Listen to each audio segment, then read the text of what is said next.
సాహితీ వెన్నెల అభిమానులకు ప్రణామములు. ఉమా సహస్ర వైశిష్ట్యం ప్రథమ శతకము చతుర్థ స్తబకము.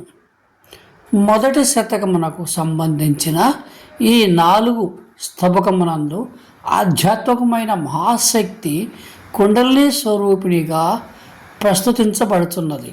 ప్రసంగమున చాందోగ్యోపనిషత్తునందు ప్రతిపాదింపబడిన తేజస్సారాంశమైన వాక్కు యొక్కయు, జల సారాంశమైన ప్రాణము యొక్కయు, అన్న సారాంశమైన మనసు యొక్కయు దేహగత స్థానములను వ్యాఖ్యానించుచు నైష్టికాచార్యుడైన ఈ కవి తన అనుభవములను తన గురువుగు భగవద్రమణ మహర్షి ఉపదేశమును కవితతో సంభాషించుచున్నాడు. మొదటిది మంగళ శ్లోకము. శ్లోకం 1. అమృతాంశ బింబుసారాత్ భూయోపి వినర్గితో భృశం సూక్ష్మః సారో గౌరీవదనాత్ ధరహాసో హరతు దుఃఖజాలం నః. తాత్పర్యము: సూక్ష్మగు చంద్రమండల సారము కంటెను మిక్కిలి సూక్ష్మమై ఉమాముఖము నుండి వెలువడిన సారముగు చిరునవ్వు మా దుఃఖ సముదాయమును నశింపుచేయుగాక. శ్లోకం 2. కులకుండీ ప్రణవంతి చేతంతి హృది సమస్త జంతూనాం మూర్ధని విచయంతి మృత్యుంజయ మహిషి విజయతే భవతి.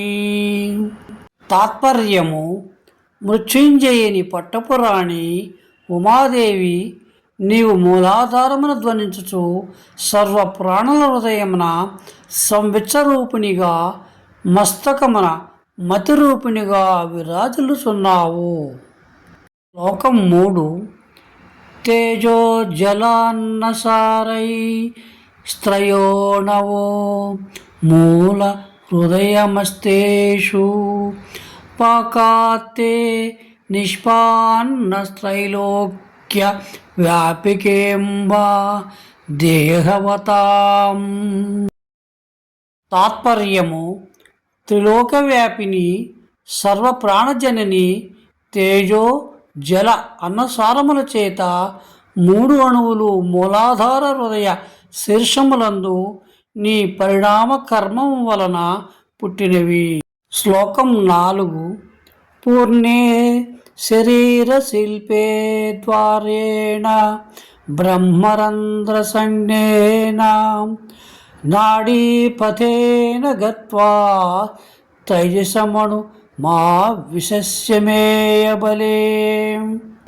తాత్పర్యము: అమిత బలశాలిని అమ్మ, శరీర నిర్మాణము పూర్తి చెందగానే నీవు బ్రహ్మరంధ్రమున ద్వారమున నాడీ మార్గమునందు పయనించి తేజోమయమైన అణువునందు ప్రవేశించుచున్నావు. శ్లోకం 5. అంశేనావిశ్యాదౌ యాసి పునస్తత్వం తతశ్చ నిర్యాసి మార్గాభ్యాం ద్వాభ్యాం త్వం నాద్యాః పశ్చాత్ పురశ్చ సిద్ధాభ్యాం. తాత్పర్యము: నీవు మొదట ఒక అంశతో తేజోమైన అణువగు పరావాగ్రూపము మూలాధారమునందు ప్రవేశించి మధ్యనాడికి వెనుక ముందు ఉన్న 2 మార్గములతో రాకపోకలను కొనసాగించుచున్నావు. శ్లోకం 6. యాతాయాత విహారే మాతాస్తస్మిన్ భవత్యుపాధిస్తే అరభ్య మస్తకస్తర మామూలాధార మస్త్యపంజరికా. తాత్పర్యము: అమ్మ, పూర్వం చెప్పబడిన రాకపోకలతో కూడిన విహార విషయమున, అనగా వెనుక మార్గమున దిగుట, ముందు మార్గమున పైకి పోవుట అను భ్రమణ విషయమున శీర్ష ప్రదేశము నుండి మూలాధారము వరకు గల అస్థిపంజరమును నీకు ఆశ్రయముగా స్వీకరించితివి. శ్లోకం 7. ఋతనుషు విహరంతీం త్వాం ఉపాధి వీణాకృతే జగన్మాతః సాదృశ్యాత్ కుండలినీం పరోక్షవాద ప్రియాః ప్రభాషస్తే. తాత్పర్యము: జగజ్జనని నరుల శరీరములందు పై విధముగా విహరించుచున్న నిన్ను ఆశ్రయమగు అస్థిపంజరము వీణాకారమును బోలిండుడు చేత గూఢభాషణ ప్రియులు కుండలిని అనుచున్నారు. శ్లోకం 8. నభసహసేషద్వారా ప్రహంతి యహ విగ్రే శక్తిం అనుసంధాతి నిత్యం కృతిన సస్యైతరైరలం యోగై.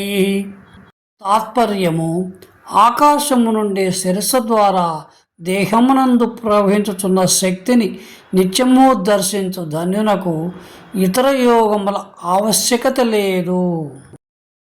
శ్లోకం 9. సర్వేషు విశసి తుల్యం నిర్గచ్చసి తుల్యమంబా భువనానాం జ్ఞాతా చేదశ శక్యానా జ్ఞాతా చేద్భవస్య హం కృత్యై. తాత్పర్యము: జగజ్జనని నీవు అందరిలోనూ సమముగా ప్రవేశించి అందరి నుండి సమముగానే నిర్గమించుచున్నావు. నీవు తెలియబడినచో బలము కలిగింతువు, తెలియబడనిచో అహంకారమును కలిగింతువు.